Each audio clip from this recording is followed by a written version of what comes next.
Katie, let it out with Katie. Let it out with Katie Dalebout, enthusiast and curator of people and ideas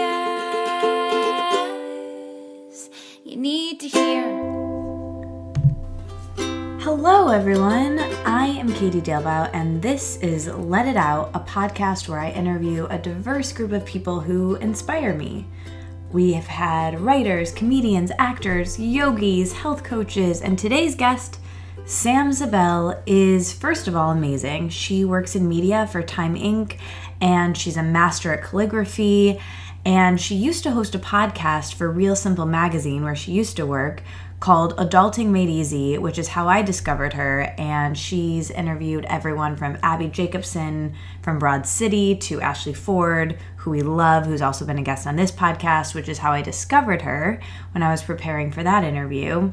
Anyway, she's fantastic. She had me over to her apartment in Manhattan just last week, and we talked for almost 2 hours, and it was a delight. I think you guys will really love this conversation as much as I did. We talk about life in our 20s, working in media, relationships, stress, New York, and being Midwestern in New York, body image, of course, podcasting, hobbies, side hustles. We talk about the news a little bit, and her answer about family and her greatest lesson on family might have been my favorite yet. It was simple, but it really was helpful to me.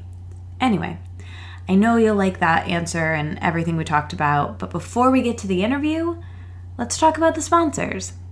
This episode is brought to you in part by Care of Supplements. They are my favorite supplement company, you guys. They source the highest quality ingredients and they deliver them right to you in the most beautiful, personalized packaging. But here's the best part of Care of. They help you curate exactly what vitamin combination you need. You just go to their website, takecareof.com, and you'll take this simple quiz that will ask you questions about your diet and your lifestyle and your stress levels and your sleep, your energy levels, and from there, Care of custom curates for you exactly what supplements will help with your energy levels, help with your skin, whatever you need. And the best part, at least the best part to me, is that they come to you in this beautiful box. The packaging is amazing, you guys, and they're personalized. They come in these little beautiful packets that say your name on them. I love things that say my name. I think you guys will love them. Try them out. Go to takecareof.com to get your personalized recommendation. And the good news is, since you're a listener of this podcast, you can get 50% off your first order by using the code Katie. That's my name. That's what my Care of supplements say on them. And that gets you 50% off. That's half of the percent. So just enter that code at checkout and that gets you 50% off. So that's takecareof.com. Enter the code Katie. This episode is also brought to you in part by FreshBooks Cloud Accounting. We talk in this episode about side hustles and about budgets, and FreshBooks is a great tool for both of those things. You're probably juggling a million things, and keeping on top of your finances is kind of the last thing to go, for me at least, and being in charge of your money creates more room for abundance in your life. So whether it's tracking for taxes or general, just tracking to know what you're spending, FreshBooks is great for all of that. And it makes you look like a boss if you do have a side hustle and you're sending through invoices to clients. FreshBooks is wonderful. You can even change your colors and your logo to make it really feel like you. It's great. I love it. And the best part is, since you're a listener of this podcast, you can get a 30-day unrestricted free trial by going to freshbooks.com/letitout, the name of the show, and make sure you enter Let It Out in the How Did You Hear About Us section. So that's a 30-day unrestricted free trial of FreshBooks Cloud Accounting by going to freshbooks.com/letitout and entering Let It Out in the How Did You Hear About Us section.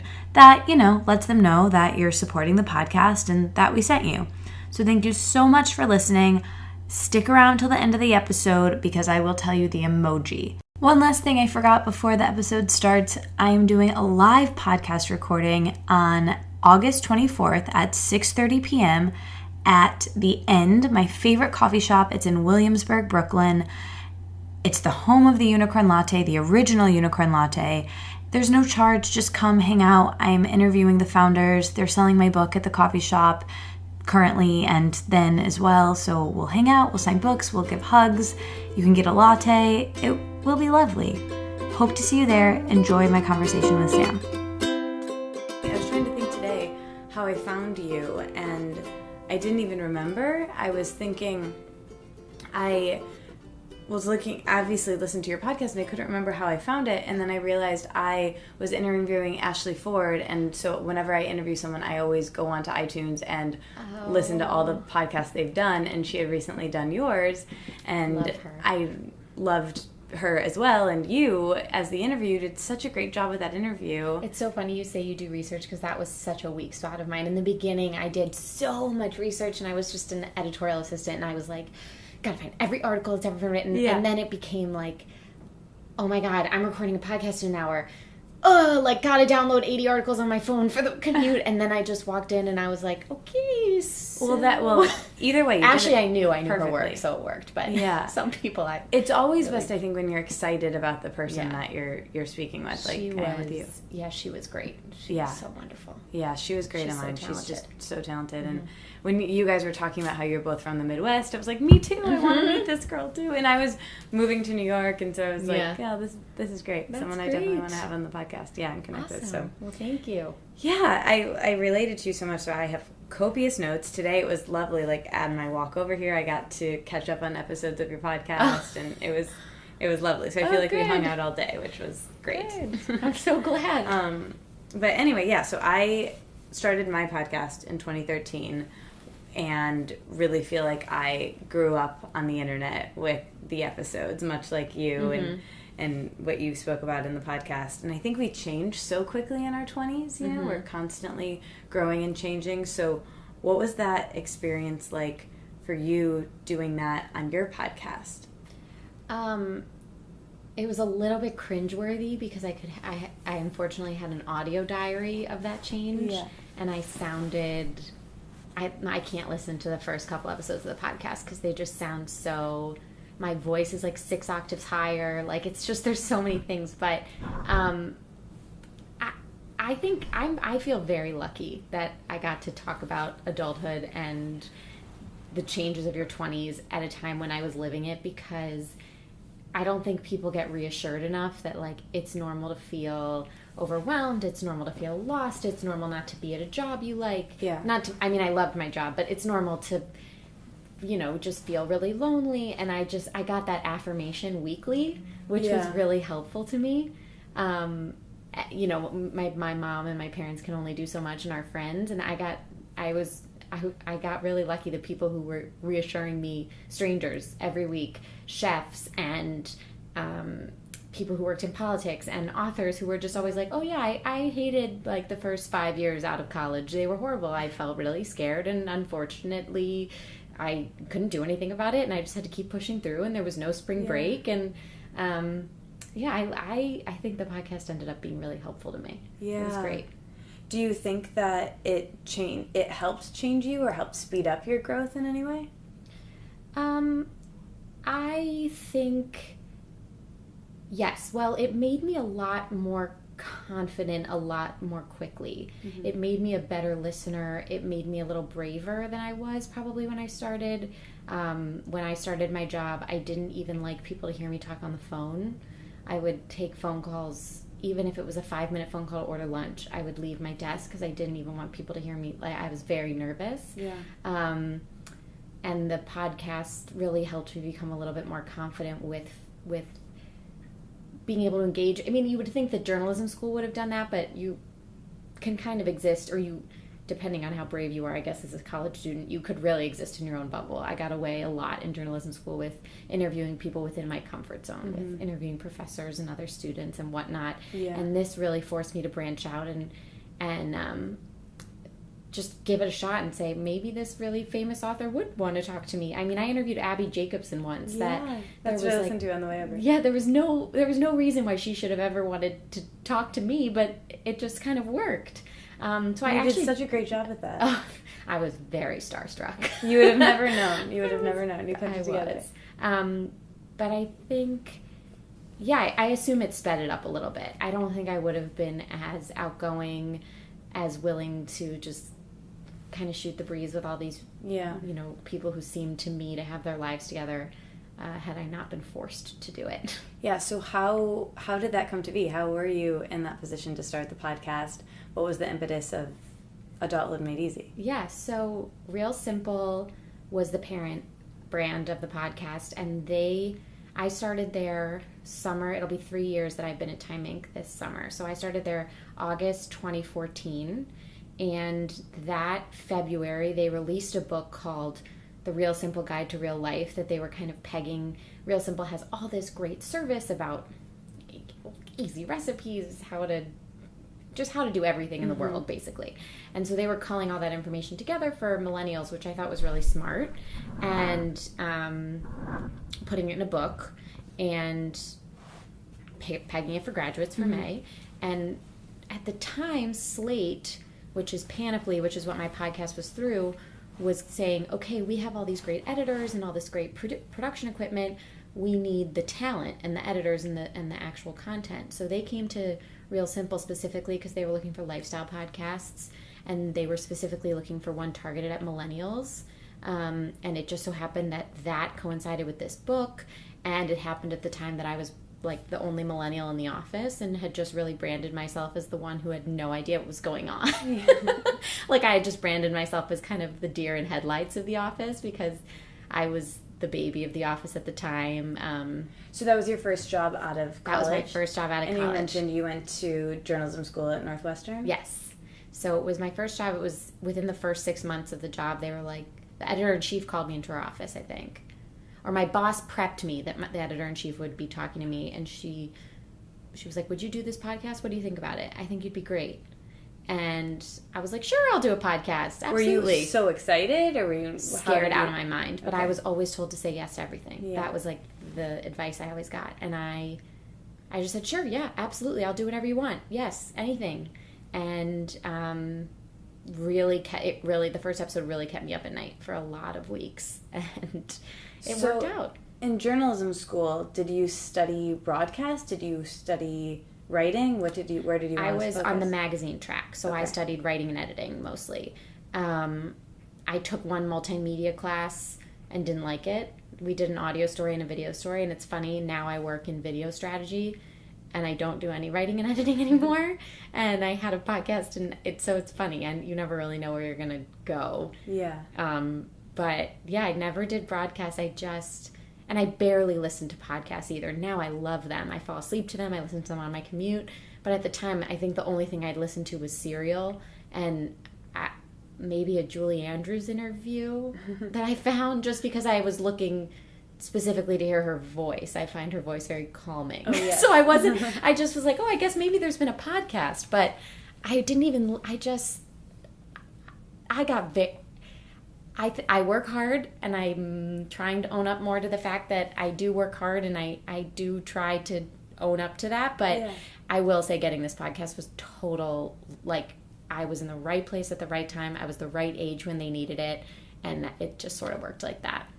And that's so great to someone who is so earnest and so, you had the talent, and you could really see that was innate to you, that you can connect with people and have empathy. And then you were a curator of the guests that you had on, and you just did such a beautiful job with that and had over 100 really great episodes that your own personality really got to bleed into in such a beautiful way. So as a listener, Thank you. Yeah, you're welcome. I don't know if it was so beautiful at the beginning, but it worked out okay. Yeah. Well, what was that experience like transitioning out of it, and how did that all happen, and how did that make you feel?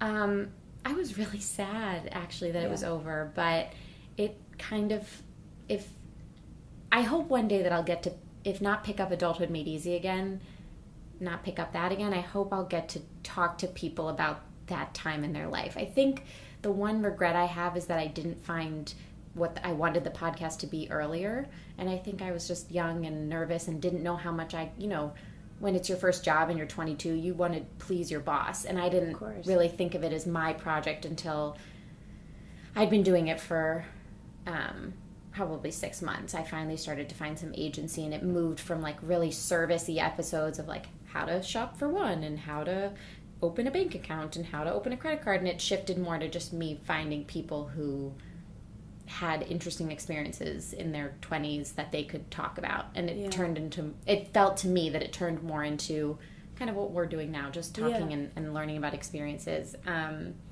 So transitioning out of that, I felt sad because I'd met so many wonderful people and I'd gotten to talk to so many people. You and I said, we're talking before, Ashley Ford was a writer that I so greatly admired. We got to talk. Mara Williams, Mara Wilson, who I never would have. I mean, I grew up watching Matilda and Mrs. Doubtfire, and then other people who I never would have met either. Just random authors I came across on frantic Google searches of like cool millennials or whatever I did to search for it. So when I finally got this new job, I sort of realized that if I wasn't going to be under the Real Simple umbrella, and also Panoply was changing its strategy, and it just sort of happened that the podcast was going to have to come to an end. But I felt like 100 episodes felt good. 2 years felt really solid, and I don't want to close the door on podcasting again or doing something similar because it was so great. But I do miss it. It was a really interesting part of my job that I really miss. Yeah. Yeah. Well, it's great that the archive still exists, and people are still finding it all the time, like me, and I found it after it was already over or about to be over, I think, and emailed you, which I'm sure you probably still get messages about it. And now, you have this great archive that you could start something new and hit the ground running. So that's great. I mean, the people who listen to the podcast, it grew pretty organically, and the nicest. I know people say the internet, it has a lot of mean people, but the nicest people in the whole world listen to Adulthood Made Easy. I mean, just like week after week, just like such sweet messages. Cool. And it always made me laugh because I was like, I have no idea what I'm doing in my life. So it's so funny that people would be like, thank you so much. Yeah. I'm like, really? Because I'm still I think mucking through. You're making people feel less alone. And I feel like that's what I'm doing with this, or trying to do with this podcast. It's like, I have no idea. We're figuring it out. I think we're around the same age. I'm like 27. And it's like, I think I just want to feel like I'm not the only person feeling this way. And I think that's what podcasts do. It's someone else going through it in real time. And I think that is a gift right there, just for people to not feel alone. And I also think too about like the internet troll thing. I think YouTube and even Instagram and other social medias are less intimate, even though you can see people and that they're visual, than podcasting, because with podcasting there's something about you're like whispering in people's ears and you're accompanying them in these really intimate areas of their life, like their commute or falling asleep at night or waking up first thing in the morning, and you're kind of on in the background in this intimate way, I think. And then also just purely the sense of like it's not as easy to send a negative comment as it is on you would have to actually like find the person, find their email or their social media, and then like send something mean. So it's like usually trolls like aren't that determined, I think, And it helps when you're a lower profile person too. I've kind of just like I've had the same experience of just the nicest people. It's all like this. Everyone who listens to the podcast is a friend of mine. Even if I haven't met them yet, they know me, and I'm sure I will love them whenever I meet them. So it's an intimate. It's my favorite platform as well. I think it's such a welcome medium to communicate now. I think we miss these like long form conversations when there's so many sound bites everywhere. And it's interesting, like when you and I went to journalism school, podcasting, or at least when I was in school, wasn't even a thing. Oh, no. So it was nothing that like I also went to journalism school, I was on the broadcast journalism track, but all the prereqs were radio for TV news. And I remember like not enjoying the prereqs and being like, ugh, I just want to get to TV. Yeah. But looking back, that's kind of what I do now. But in my prereqs on radio, there was no talk of podcasts. Right. It was always just this. It was This American Life, but you didn't even think of that as a podcast. It was just like, do you listen to This American Life? Right. And that was about it. Right. So, it was like, yeah, it's I was so not an early adopter. I know that there was a lot of great stuff out there. I just didn't listen to it. Yeah. It's so interesting. So how is your new job now? What are you doing now? So now I do social video strategy across Time Inc. So that's it is so tough to explain to what I do succinctly, but it's basically working with all of the Time Inc. brands. So that's Time, People, Real Simple, Cooking Night, Sports Illustrated, Coastal Living, My Recipes, InStyle, Essence. There's a ton of them, and working with them on how their video content can best be distributed across social platforms, Facebook, Instagram, Twitter. Not just like best views, but also making sure everyone's using the best practices. When Facebook comes out with new products, how can we implement them on our brands if they're video-related products? Just taking my time as a social manager and shifting it more towards social video in a way. I'm still sort of figuring it out. That's so specific. Yeah, it's very specific. That's really cool. Yeah, it's one of those jobs. It makes me happy because whenever people ask me for a 5-year plan, I always said, I don't think that my job in 5 years has even been invented yet. And as it happens, this job was a new position they created in February 2017. So wow. I feel like I was right. Yeah. So I kind of feel good about that. Yeah, and what you're doing in 5 years, who knows what? I'm sure it's not created yet. Yeah. Another thing that you brought up on the podcast, speaking of work, that I relate to a lot, and I think people of our generation and millennials just in general, is side hustles. And you yourself have one. How did you get into calligraphy? Your work is beautiful. Oh, thank you very much. Actually, before you got here, I was working on something for a bachelorette party. Oh, cool. Nice. I am prone to a lot of anxiety, and when I moved to New York, I was, as you know, you're sitting in my studio apartment. I live by myself, so I just was really had a lot of anxious energy, and I set a New Year's resolution for myself. I was on not winter break. We don't get those anymore. Yeah. Winter of when I was home for the holidays in December 2015, I started looking up, I think brush calligraphy and all this kind of this modern calligraphy was starting to pop up on Instagram.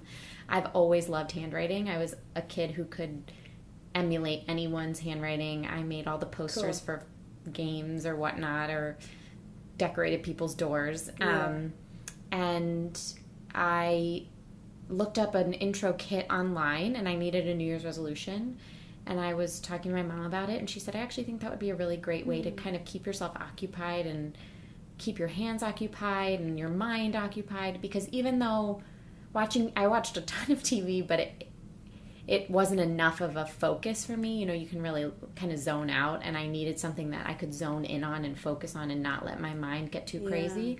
So I set it as a random New Year's resolution, bought a pack of brush calligraphy markers and an intro to calligraphy kit, and wrote the alphabet basically for 2 hours a day, every day, and started an Instagram because I didn't want to annoy the people who followed me. So I started a separate one, and people started asking, just like friends would ask me to write their name on something, or you know, I would make someone a gift that would be handmade, and I just kept practicing and trying out new tools. And it's a really positive community too, so it was also really good for my anxiety. And now I do wedding envelopes, and I haven't made it like a full-time business because I do still have a full-time job, and I do still love Netflix and whatnot. But it started out as just kind of a New Year's resolution to kind of calm me down, and it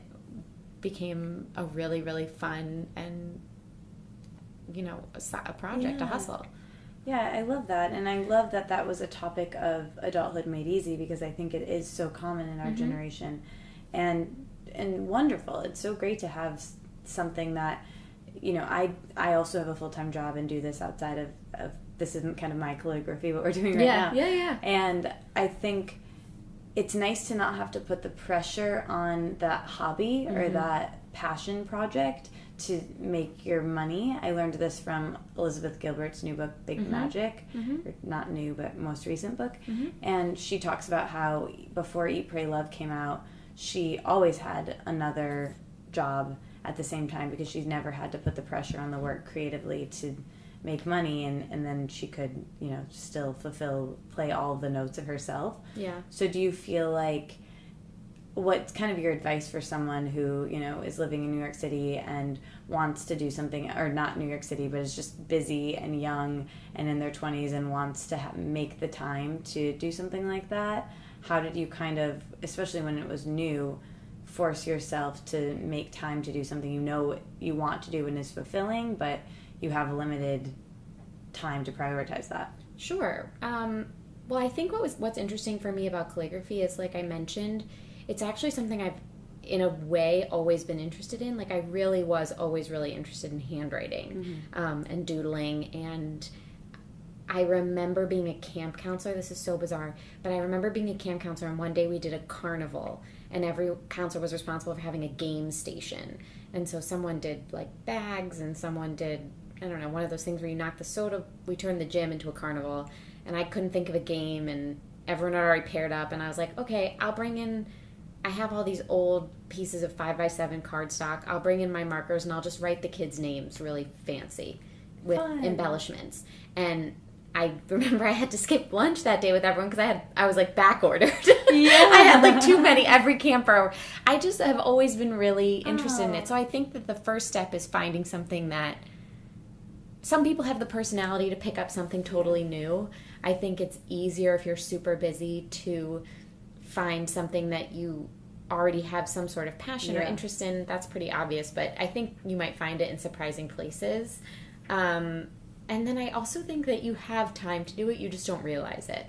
Like, if someone would have said, yeah, you have to practice 2 to 3 hours a day, I would have said, I have no time. I don't have time to practice 2 to 3 hours a day, but I've found the time in my day. Sometimes I even wake up a half hour early because I know I want to write something before work, or I know I meant to.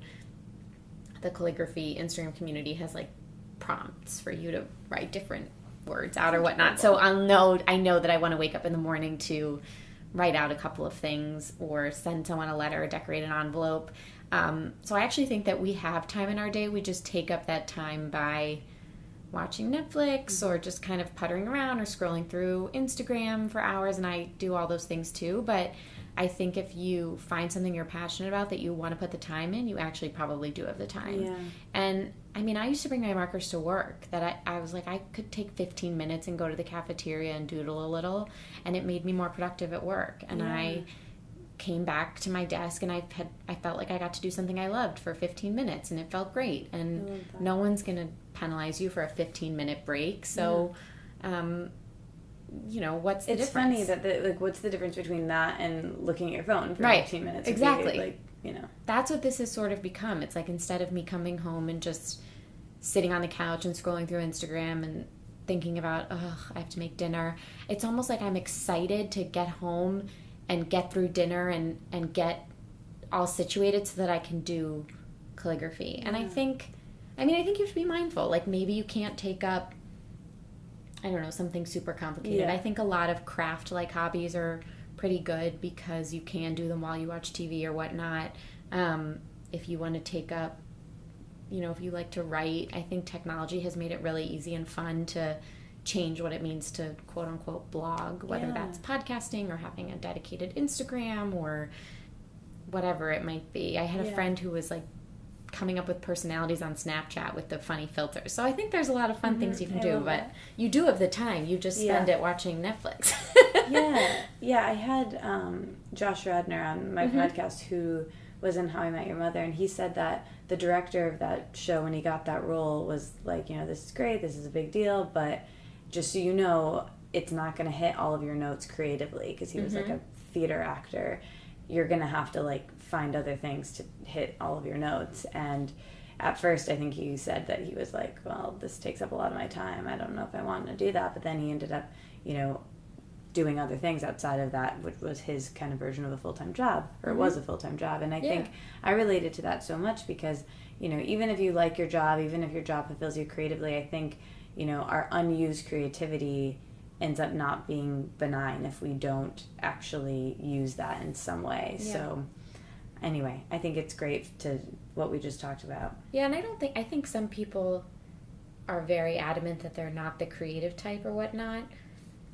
I think probably everyone has a creative instinct. It just might not be I don't think that means you need to be a watercolor painter to be creative. I think if you're really into technology and you want to code apps in your free time, you know, I have a coworker, an old coworker who was a great coder, and we decided to make a funny app for a friend for her birthday, and she was like, this is actually really nice. It's, you know, I do this kind of programming stuff all day, but it's kind of creative for me and fun and allows me to be a little more loose with playful, something I love. So I don't know, I think you can probably find something that you like to do. And I mean, I think I've proven that even in a one-room apartment, you can make space for it.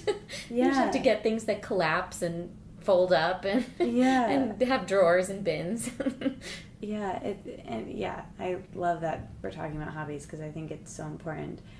That stuck with me from your podcast and so many things. Is there one episode or one lesson or a couple even that have stuck with you that you've really implemented in your life since the podcast?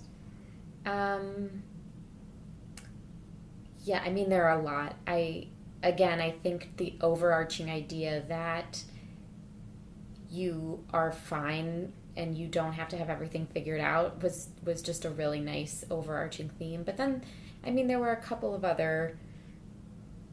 I did an early episode which I always talk about is, I want to say her name is, I hope I get this right, maybe we can check it, Megan Gebhardt, who wrote 52 Cups of Coffee, and she started out just wanting to get coffee with someone, and then she decided, I wonder if I could get coffee with a new person every day or every week for a year.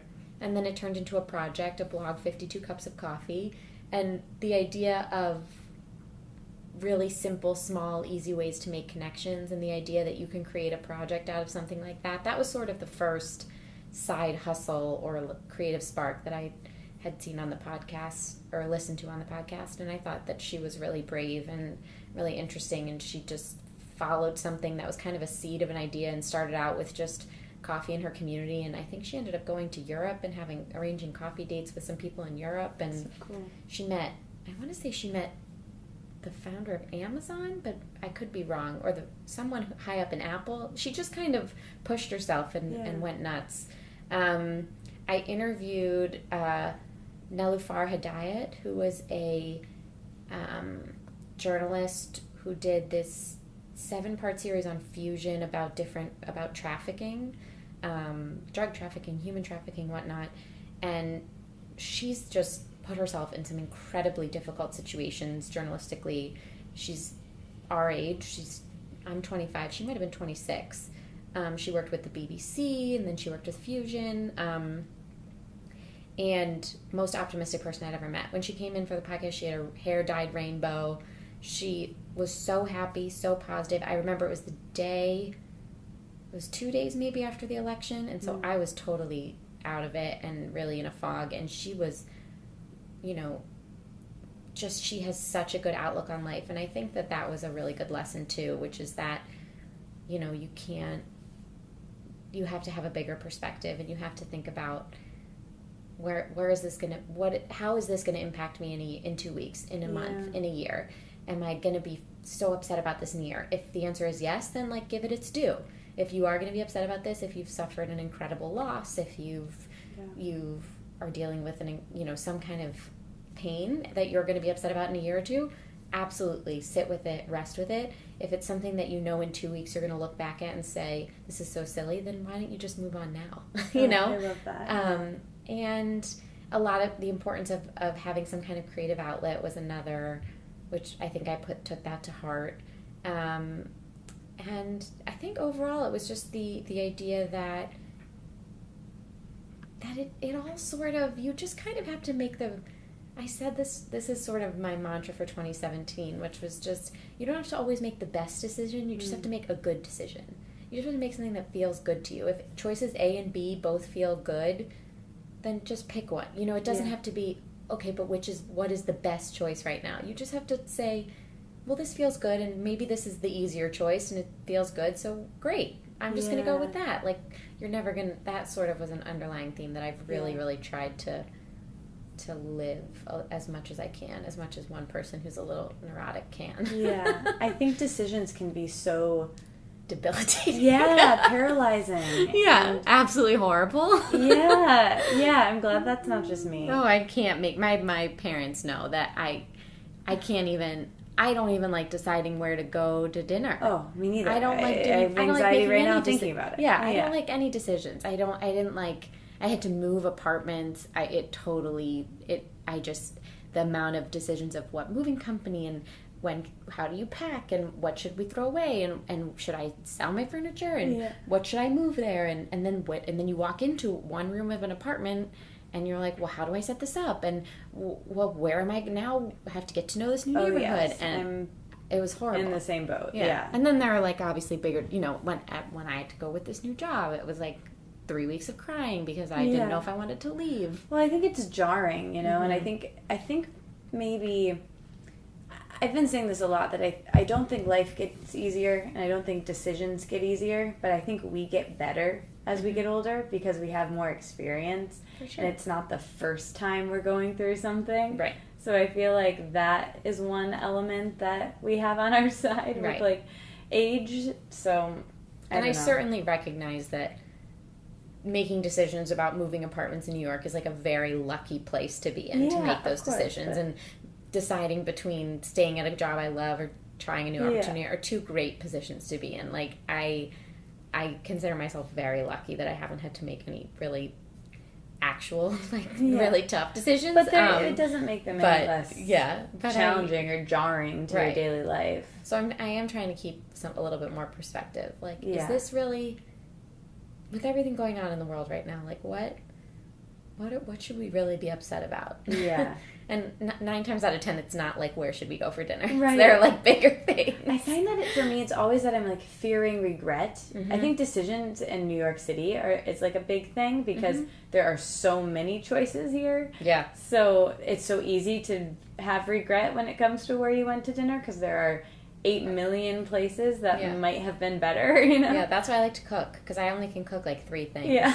So the decision process is a lot easier. It's like, am I making pasta? Am I making rice? Or am I making eggs? I think decisions just are really stressful. Yeah. You know? Yes. I agree. Anyway, another thing you talked about in the podcast quite a bit was finances, and you had a lot of episodes on that. What was your greatest takeaway on finances and money and, you know, being someone who's supporting themselves in New York City? What are some of your big lessons from that? My first big lesson is that I don't think you really need to make a budget. I think you just need to figure out what works for you. I think there's a lot of pressure that, like, that's like the number one piece of advice for a 20-something graduating college is make a budget right now. And maybe it does mean that you open an Excel doc and make a line on a budget. Maybe you're responsible enough to be conscious enough of what your input and output is every month. Maybe you use an app like Minted. Maybe you have a note in your phone. I think you just have to figure out how to best responsibly keep track of your own financial situation. And it doesn't mean that you need to sit down and create some kind of like complicated spreadsheet that automatically updates when, you know, I use Minted and it just kind of updates me and alerts me. I mean, there are a couple things that I learned that again come with being lucky with having a job that has benefits, like contributing to a 401k was an incredibly easy click of a button. I think the most important thing is just to ask a lot of questions and never feel stupid about saying, can you clarify what % I should be matching this, or asking around for your friends of what credit cards do they use, and would you mind giving me a range for what you pay for rent so that I know going into this what I should be paying for this apartment and how I can best negotiate with my landlord. You know, being really honest when you go out to dinner. This restaurant looks way too expensive. Can we do something a little cheaper and easier? being conscious of not getting, not going out if your friends want to go to dessert or drinks afterwards, just going and, not, there are different ways to cut there. I mean, I also babysit, just to make a little extra money on the side. I've tried this calligraphy job sort of helps with a little extra cash flow, but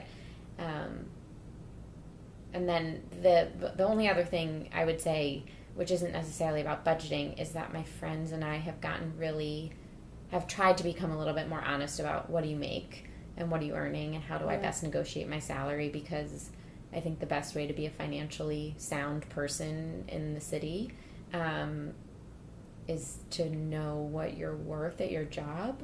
And something like media has kind of murkier guidelines, like a consulting firm or a finance place, they have very obvious steps to your next salary raise. Media, you really have to ask for it and step up, and startups the same way. So I think it's all just about being able to talk to your friends about money, whether it's money's really tight for me right now and I really don't want to go out to dinner. I'd rather just you come over and we can watch TV and eat. You can order food to my apartment and I'll cook something or whatnot, and just being able to talk to your friends about money.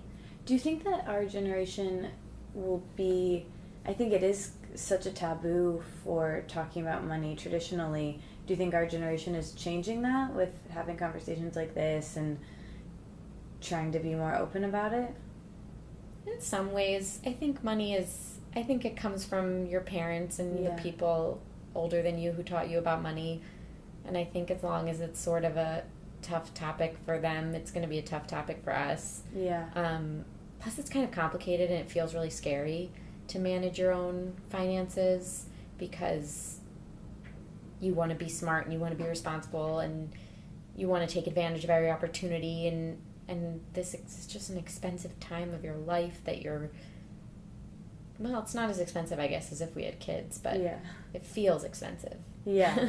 But especially here. I don't know. I mean, I would like to think that we were better about it, but money is just weird. I don't know why. I never really cracked that. Yeah. But just talking about money, it clams everyone up, which is fair. You shouldn't have to talk about what you don't want to talk about, but if I don't know what you pay for rent, then how do I know where to, how do I know if my landlord's ripping me off? If I don't know what you make and you don't know what I make, how do we know if, we're being treated equally at the workplace? If I'm not honest with you that, like, I've had to pay for a lot of crazy things this month with weddings and whatnot, I don't really want to go to this fancy dinner. Can't we just order, like, a pizza? Exactly. They're different. I don't know. Well, speaking of uncomfortable things, as the host of the podcast, were there ever moments interviewing someone where you were surprised by something, or you felt like you had to pivot, or you just even like lost your train of thought, or there was a moment where you had to kind of get back into it? There's this great podcast right now that you might actually really like. I'm really loving it. Jesse Thorne hosts. It's called The Turnaround, and he interviews everyone from like Terry Gross to Larry King and Katie Couric about the art of interviewing. So I'm kind of pretending I'm him right now. Oh, that's cool. Yeah, it's cool. I think you'd really like it. But did you have any moments like that, or are there any, as someone working in media, any tips that you learned from doing that? Well, it's actually so funny. I used to come with a really prepared script, and I had my 10 questions that I had my intro written out, and I had my 5 questions or so that I wanted to ask, and I was those interviews are so bad because I didn't listen to the guest. So I wasn't even pivoting. It was just like full stop, next question. There were no like art, like what you're doing with like artful segues. And like, speaking of this, I was like, my dad, I can't remember what my vocal crutch was, but my dad called me after one podcast and he goes, you do this. But it was something to the effect of, you would answer a question and I would say, okay, interesting.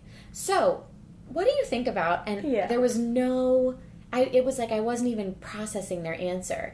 And I think what happened was one day I didn't have time to write a script, or I started running out of time, so that questions went to bullets, and bullets went to me jotting things down on a piece of paper and bringing them, and then me jotting things down on a receipt, and then me just sort of taking notes on my phone. And I think actually the less I came with a prepared prescription for how the conversation was going to go, the better the conversation went, because I didn't want to be caught off guard, especially if I was interviewing Abby Jacobson, or I interviewed Anne Marie Slaughter or Ashley Ford or Nell Hidayat, or people I really respected and wanted to respect me. I really felt like I had to listen, and I couldn't zone out on a conversation, and I couldn't let my eyes wander, which I tend to do. And so that actually really helped me, was I didn't have a script anymore, and I didn't even have a script for the introduction, because I wanted it to sound like I actually liked them and I was really excited to talk to them, and I found that the most interesting things about them would stick in my mind, and I could just, the intros felt a little more enthusiastic to me. I had a couple times where maybe someone would ramble, and I think I got pretty good at kind of bringing everything back, but I was lucky that the podcast sort of benefited from stories going whichever way they wanted to go.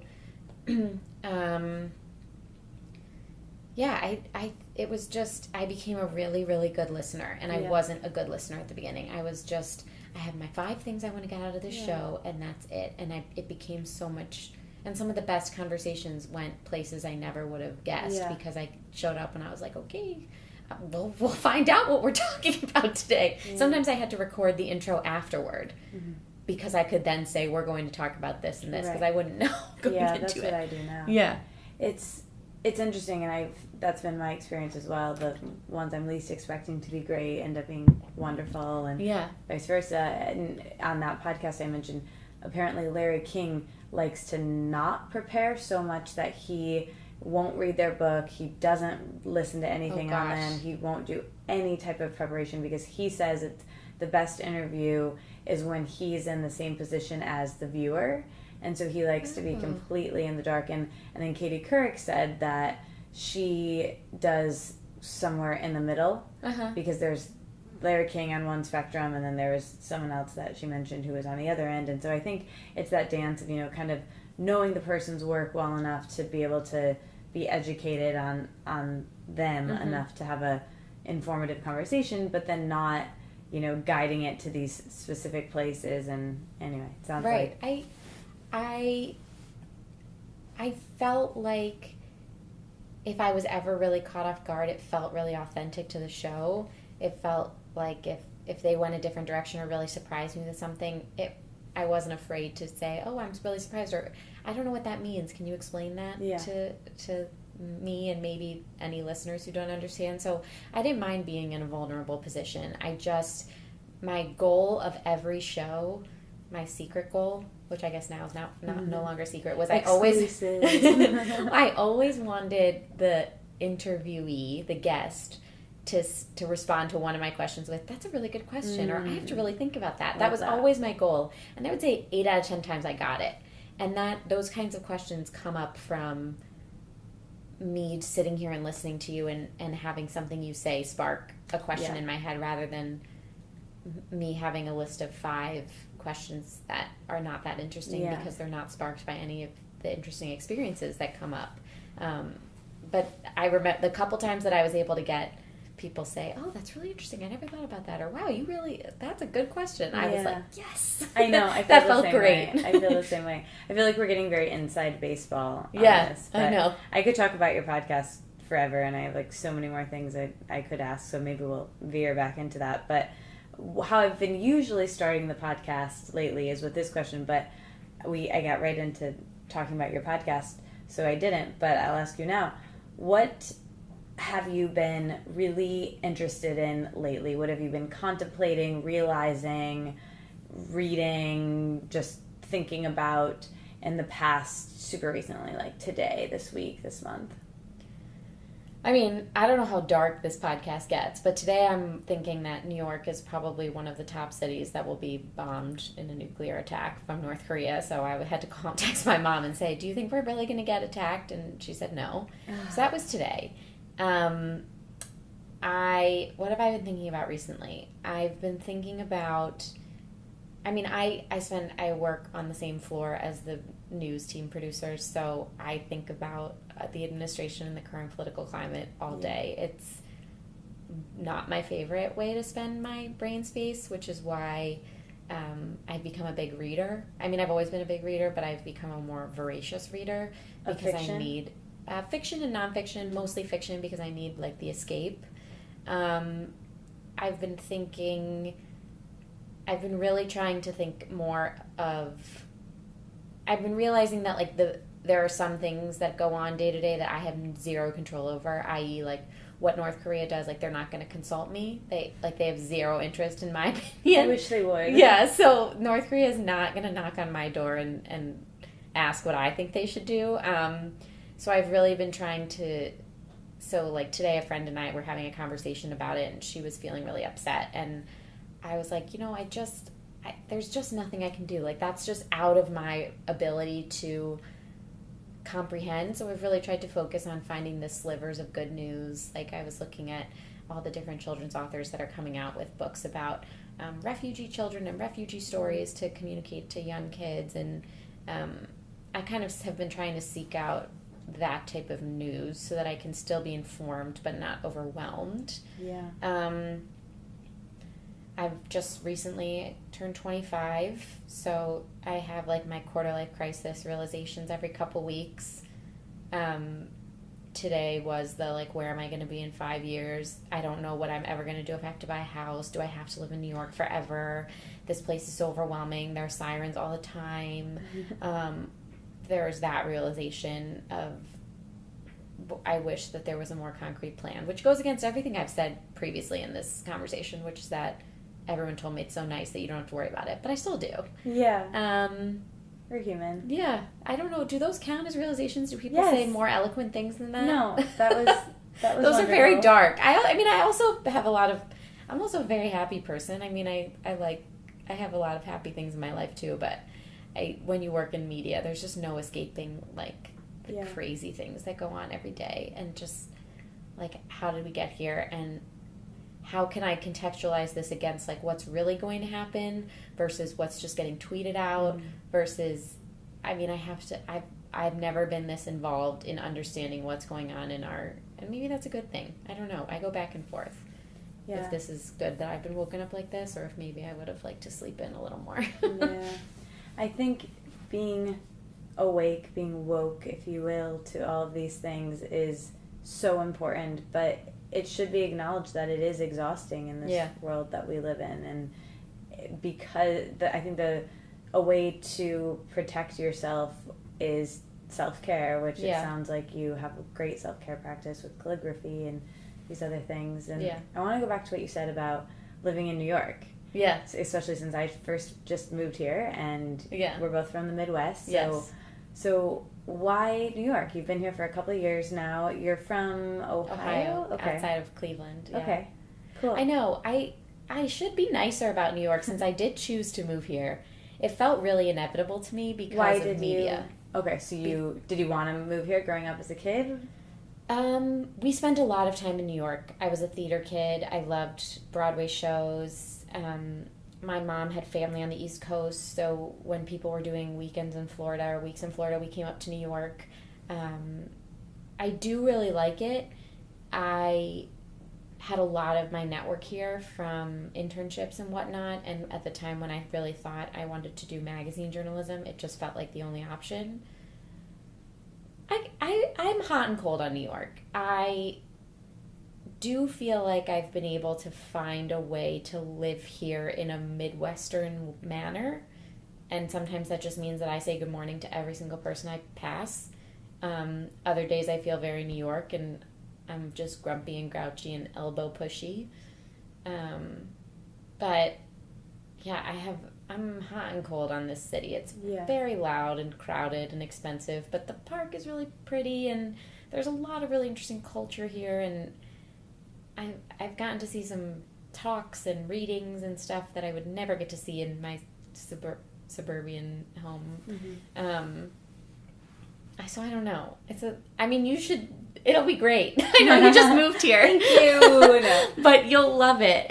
I am so ambivalent about it sometimes. Yeah. And you've also been here, what, a couple of years now? 3 years. This is my 3-year anniversary with New York coming up. Yeah. Congrats. Thank you very much. it has yet to get me an anniversary present, is what I'll say about New York. Well, as a kid, did you know you wanted to go into journalism? I think I wanted to be I wanted to be a teacher for the bulk of I wanted to be an English teacher. Mm-hmm.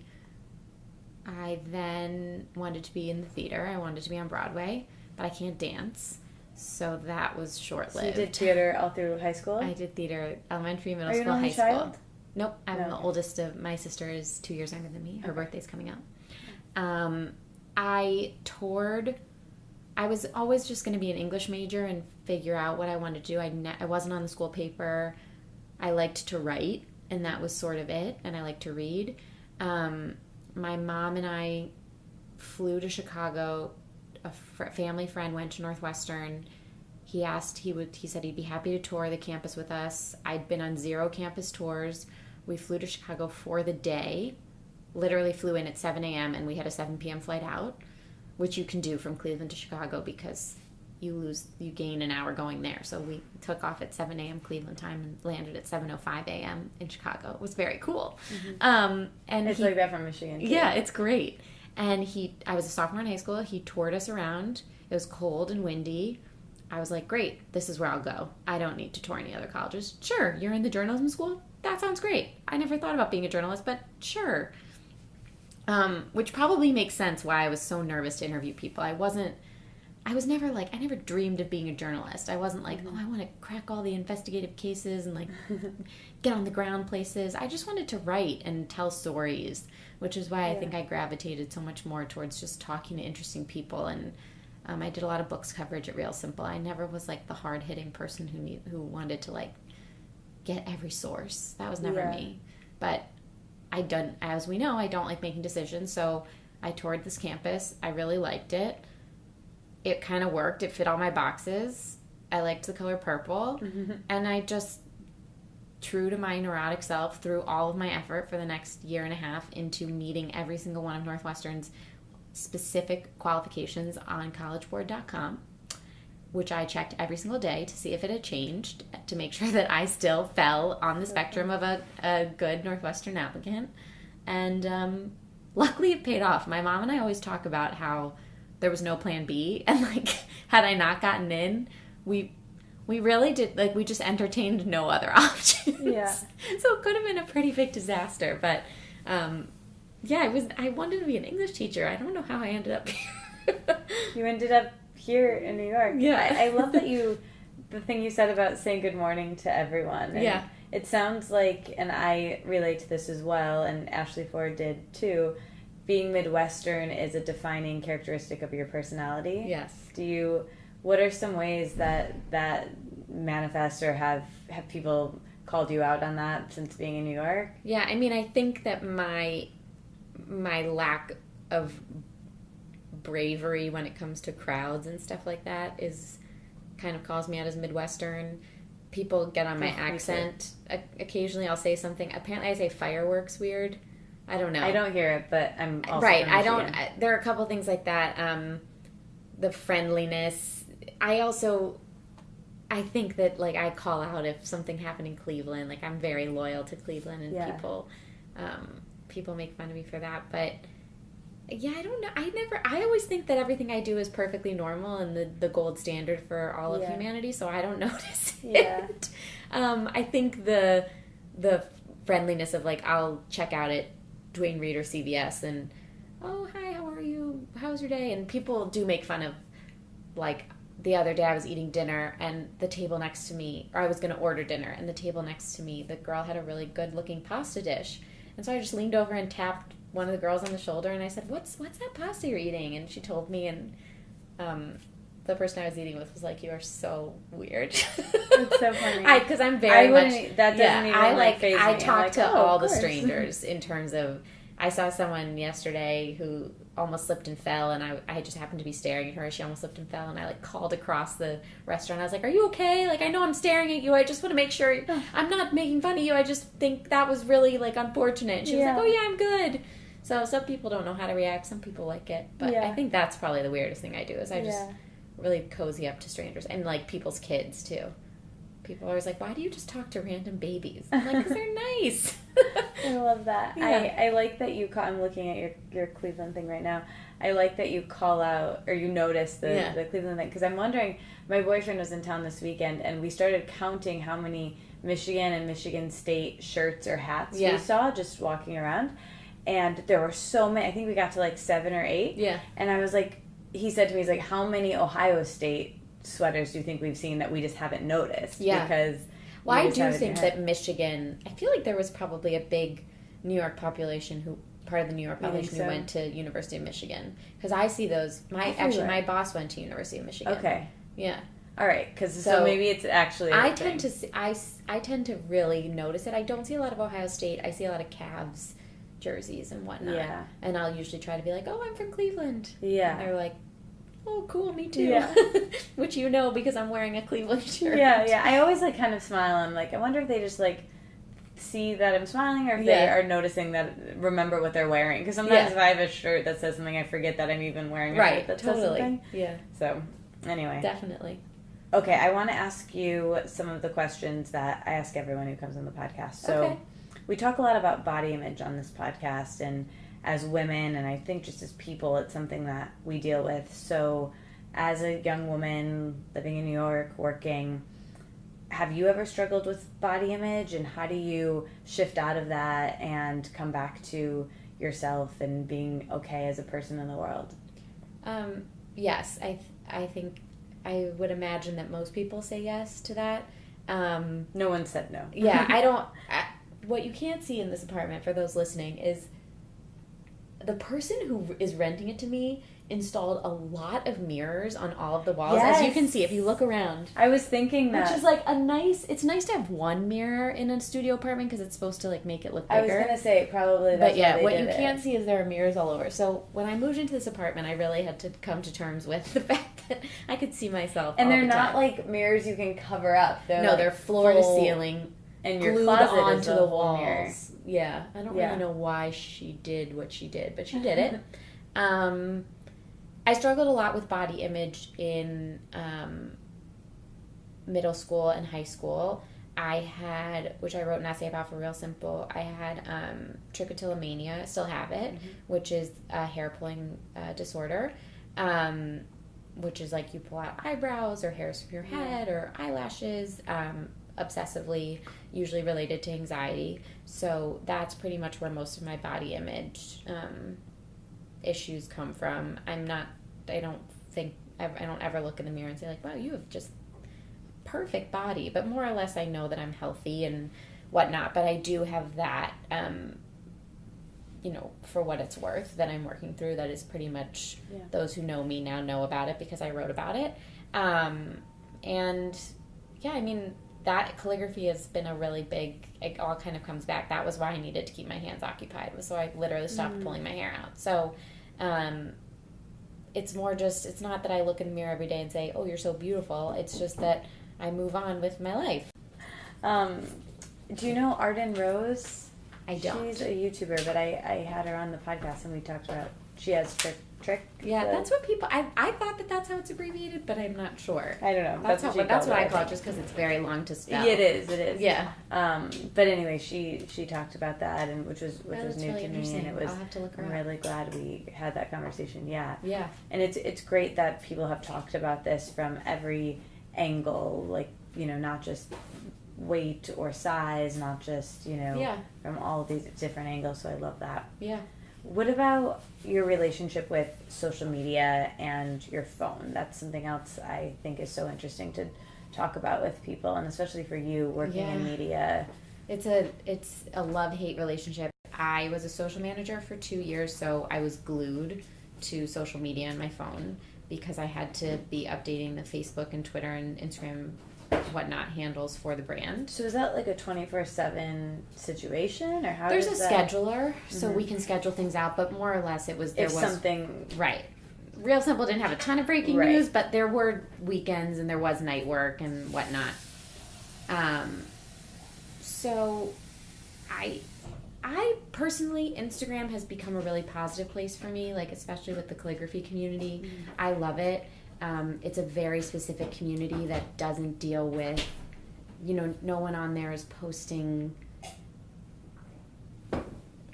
facetious photos, cropping out the whole picture. It's all just like sharing art, which I think is a really great place to be. I don't like Facebook. I mean, I guess I get my news from it, but I just don't find it relevant to me anymore. I think, and Twitter I use to stay informed, but like I said earlier, it's become really overwhelming. Ashley Ford and I talked about the fact that it's like, if you see the tweet 4 minutes after it happens, it's not going to change your response if you see it an hour later. I loved that. It just means that you're freaking out 56 minutes before other people are freaking out. So I really tried to manage it. I definitely try to unplug at night, which is kind of a cheesy thing to say, but I really tried to unplug at night, and I've tried not to use it on my commute too. Additionally, I was told repeatedly by my cell phone provider that I am using an exorbitant amount of data, so I need to cut back. So I try to find the places on the internet that make me feel happy and try to ignore the rest. I like being informed. I like reading journalists that I love. I like my Instagram community. And I don't like much else. That's about it. So my book came out about a year ago about journaling, and as a writer, is journaling something that you've ever found helpful as a writing, been cathartic for you? Can you talk about your relationship to that now, working in, I guess now you're not a writer, so is it still something you do? I wish I wrote more. I really, really do. For a while, I tried to keep up a digital journal. Like, I would just open my computer and write for 15 minutes every day. I think I'm a little bit maxed out in that I read and I do calligraphy and I have the full-time job, so I wish I wrote more, honestly. I have a lot of great ideas in my head, but I just don't always have time to get them on paper.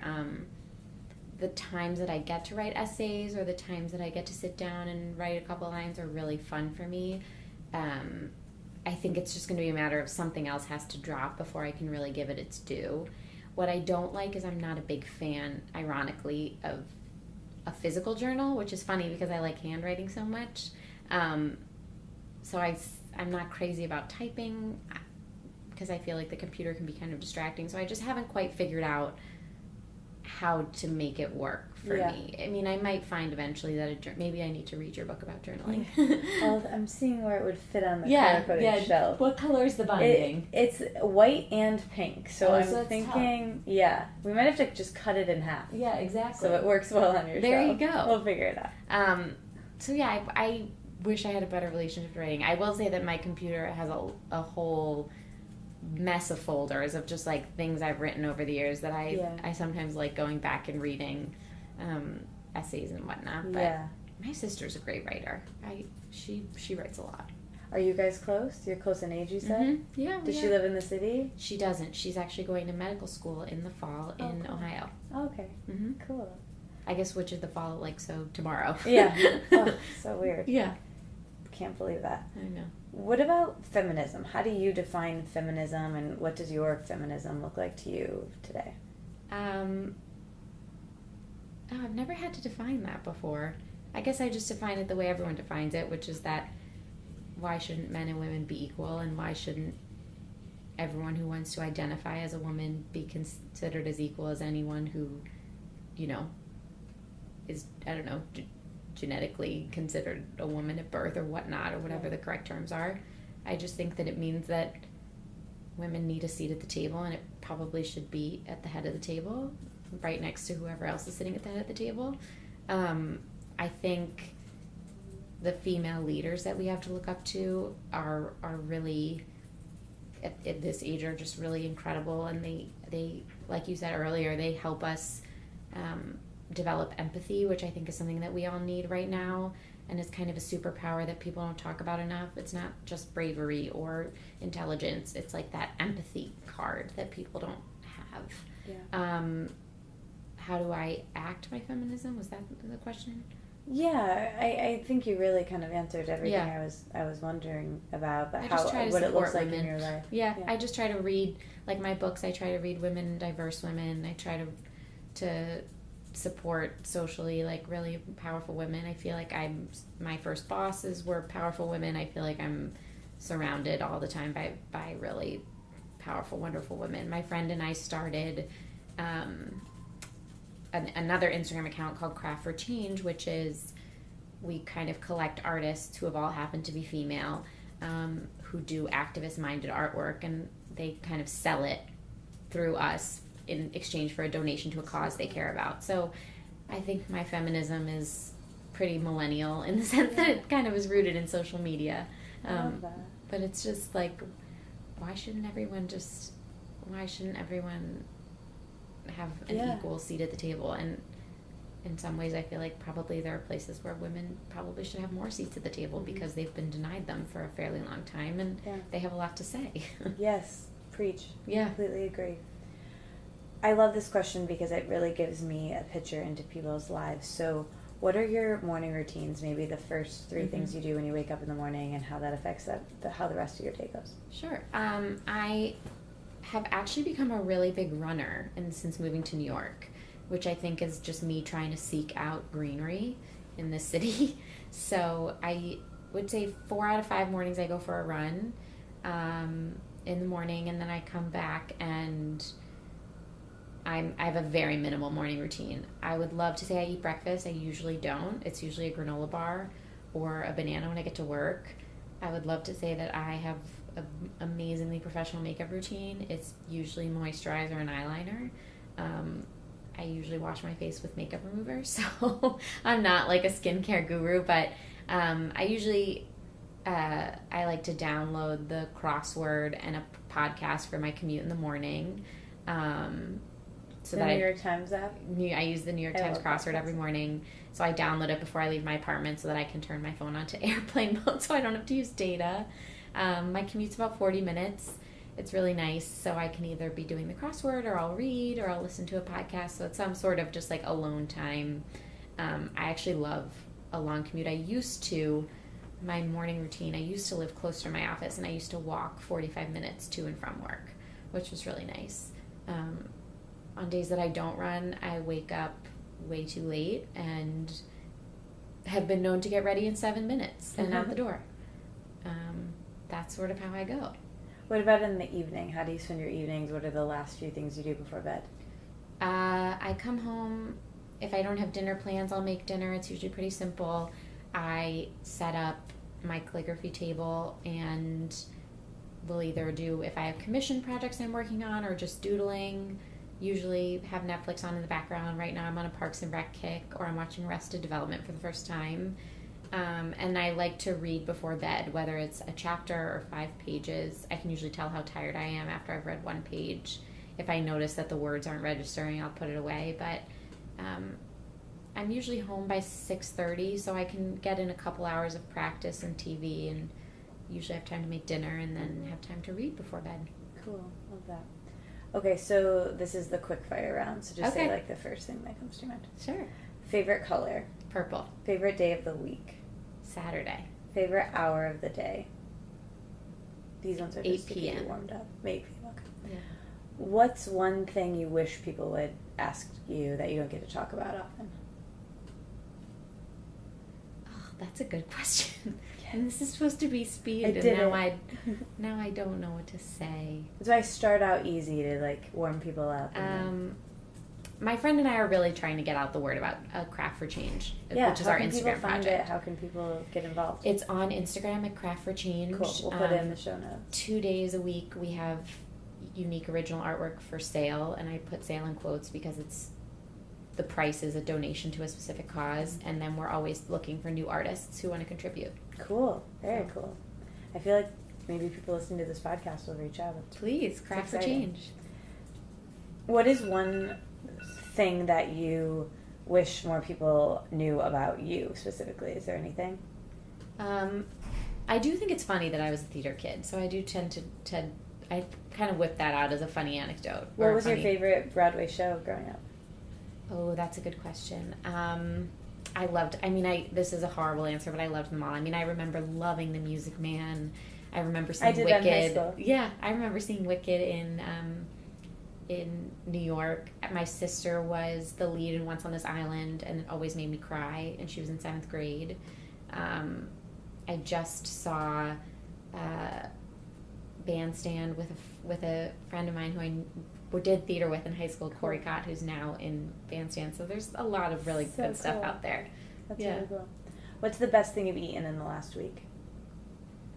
I just went to Hometown Barbecue for the first time, which is in New York, and it's a barbecue place. And I'm not a big barbecue meat person, but they had these really good Korean spicy wings, sticky spicy wings or something like that, that were incredible. Cool. What's the greatest lesson you've learned about relationships? Probably. As my boyfriend sits on the away, aware, he'll laugh, aware. which is that just to be a better communicator and to talk through what's going on rather than just figuring it'll blow over. So, working on it. Greatest lesson on family? That there's nothing replaces a phone call. That you need to call your parents, call your sister, because a text, they're not going to be able to tell you everything. You're not going to be able to hear the sound of their voice if you don't make the time to call them. Nice.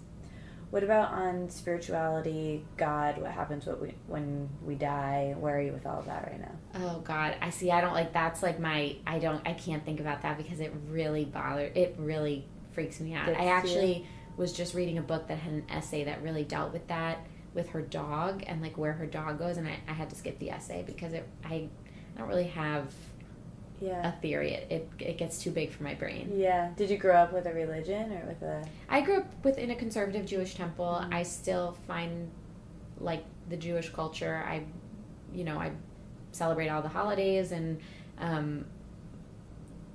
love my Jewish heritage. I just haven't really gotten to that part of it. Yeah. I don't know that I've ever even heard my rabbi talk about it or anything. Yeah. Okay, this is also a challenging question, so... Okay. I don't know, that last one was a big one for me, so this probably will feel easy. Okay, good. So you're having a dinner party, and you can invite 5 people. Who do you invite? What do you cook/eat? And what do you hope someone turns and asks you? And what do you hope that doesn't come up that you don't want to talk about? Oh my goodness. Okay, I think I have to break this up. So first, what do I cook? I'll do what do I cook and eat first. Great. I'm a pasta person. I know I can make great pasta. Cool. So I'll do probably pasta with chicken sausage and vegetables and call it a day.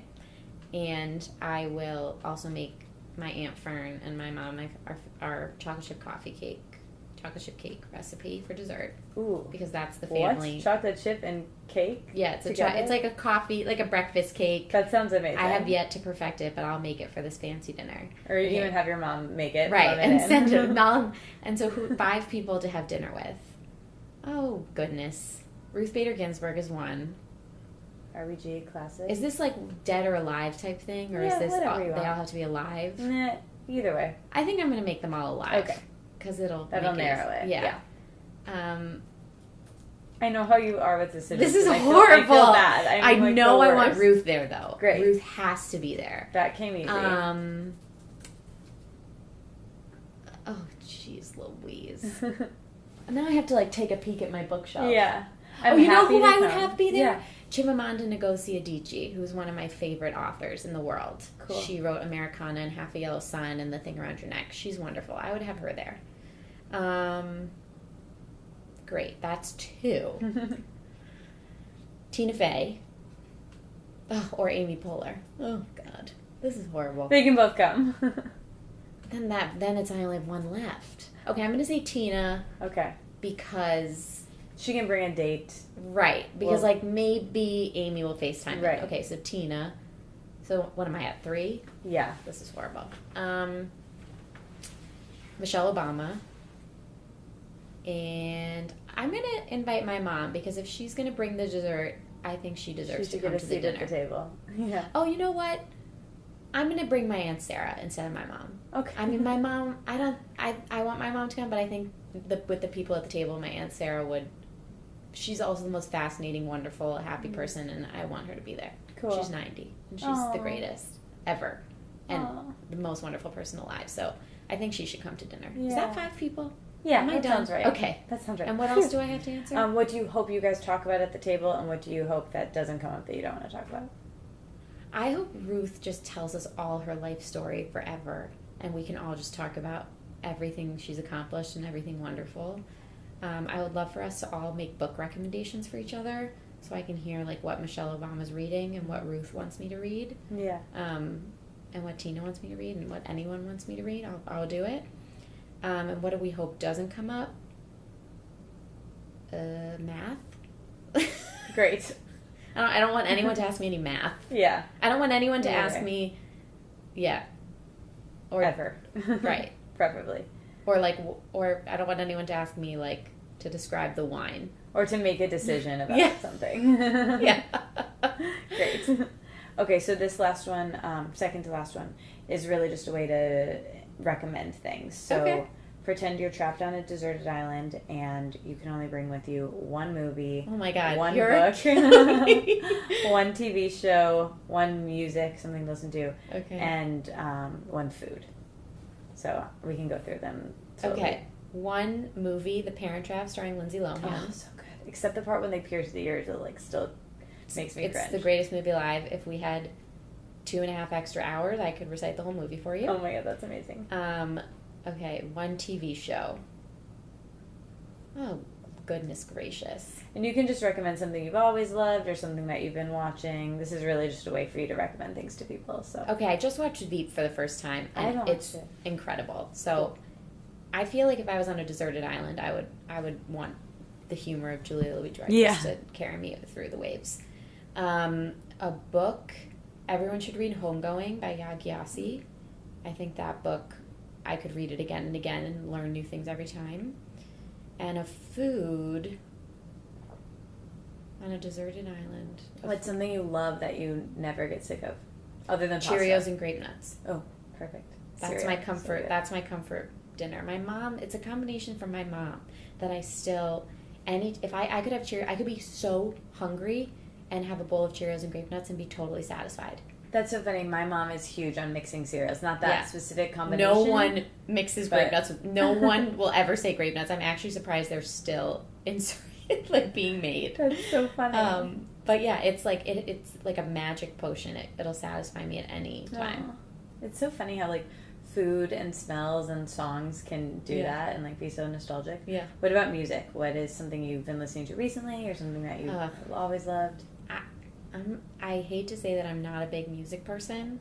I just saw Dear Evan Hansen, so I've been listening to that soundtrack. I'm dying to see that. I have a playlist that I subscribe to on Spotify called Powerful Broadway Women. So nice. So I encourage you to search and Yeah. find that. We'll put in the show It's all notes. female Broadway ladies singing songs. Very cool. From shows. So Cool. that's the hip new music I'm into. I love that.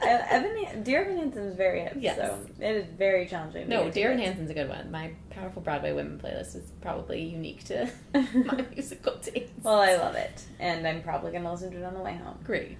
I think that's everything. So Awesome. the name of this podcast is Let It Out. So when I offer that term to you to let it out, is there anything that you feel that I missed or that you wanted to share that didn't come up, or do you feel like I wrung you dry? No, I feel like I really did get to let it out. I mean, we talked about the afterlife, we talked about books, we talked about decisions, we talked about my Cheerios Bombing thing, of we talked about North Korea. I think I'm out. I think I did it. We did it. Cool. Great. Amazing. Thank you guys so much for listening. That was my conversation with Sam Zabell. She is so great, and I'm so glad that I got to meet her and have her on the podcast. Make sure you check out everything she mentioned in the episode, and before I tell you the emoji, let's just talk about how great the sponsors are one more time. Thank you so much to takecareof.com for being one of the sponsors. I love their supplements. They really are the highest quality, delivered to you in the most beautiful packaging for the best price out there. It's great. I love them. And you can try them and get your own personalized recommendation by going to takecareof.com, taking their short quiz, finding out what supplements you need, what you need to supplement nutrition-wise to have the most energy and feel your best for your skin, for your sleep, whatever you need. for your digestion. It's all there. And you can use the code Katie at checkout to get 50% off your order. That's half of the percents off just by using the code Katie at checkout. Thank you so much, Kara. Also, big thank you to FreshBooks.com. FreshBooks is the easy-to-use online cloud accounting software that I love. It helps you keep track of your finances like a boss. You can send invoices to clients. You can just keep track of your daily spending. It's really great. And the great thing about this in particular, you listening right now and me talking about FreshBooks, is that you can get a 30-day unrestricted free trial by going to freshbooks.com/letitout and entering Let It Out in the How Did You Hear About Us section. Again, that's freshbooks.com/letitout, and make sure you enter Let It Out in the How Did You Hear About Us section. Okay, that was a mouthful. Thank you so much if you're still listening right now. I promise I'm going to tell you the emoji. But quickly, if you want to support the podcast, supporting the sponsors is really helpful. And also leaving a review on iTunes, very helpful. Thank you so much to everyone who's already done so. I read all of them and they make me so happy and grateful. And this is my favorite thing I've ever done and I want to keep doing it. If you want to support the show, you can also send in a contribution. And you can just Venmo that. The info is in the show notes. Or you can use PayPal, whatever you want to do. If you don't want to use the sponsors, and that's okay. And, they're great, but it's okay. And that's a way to support the show if you feel like it. It's okay if you don't, too. It's a free podcast, and I just want to keep doing it. If you want to support that, that would be cool. Also, thank you to everyone who listened to last week's episode when I did the Q&A. You were all really nice and gave me such great feedback on that. If you have more questions or you want me to switch directions with anything I'm doing on the podcast, just let me know. I've been recording a ton and really happy with the way things are going and the direction of this podcast. So I would love your feedback and your thoughts. The Facebook group for listeners is probably the best place to give that feedback. So join that. The link is in the show notes. Thank you guys so much for listening. And the emoji for this episode, without further ado, is the pen emoji. I mean the writing utensil with ink, because as you heard from this episode, Sam is a calligrapher. So I thought a great emoji would be the pen, because she uses one, I think. Or maybe it's a marker. But it's probably a special pen. So let's go with the pen. Thank you so much for listening, for supporting the show, and being my friends. Some of you I've met, some of you I haven't met yet, but I will meet soon. Oh, and I'm doing an event. I meant to say this at the beginning. Anyway, I'm doing an event, a live podcast at the End in Brooklyn. It's a coffee shop, the home of the Unicorn Latte, the original Unicorn Latte, and they have amazing other lattes too. They are currently selling my book, and I'm having the founders on my podcast and doing a live podcast with Q&A, and we get to all hang out and have a latte. It's at 6:30 on August 24th in Williamsburg, Brooklyn. So if you are around or you can make it, please come. I would love to see you. It's free. There's no charge. We're just hanging out and recording. Okay, I love you guys, and I'll talk to you next week. Send me the emoji for this week's episode. Put it on Instagram. I'm at Katie Dalebout on Instagram, on all of social media, and I'll talk to you guys then. Love you. Bye.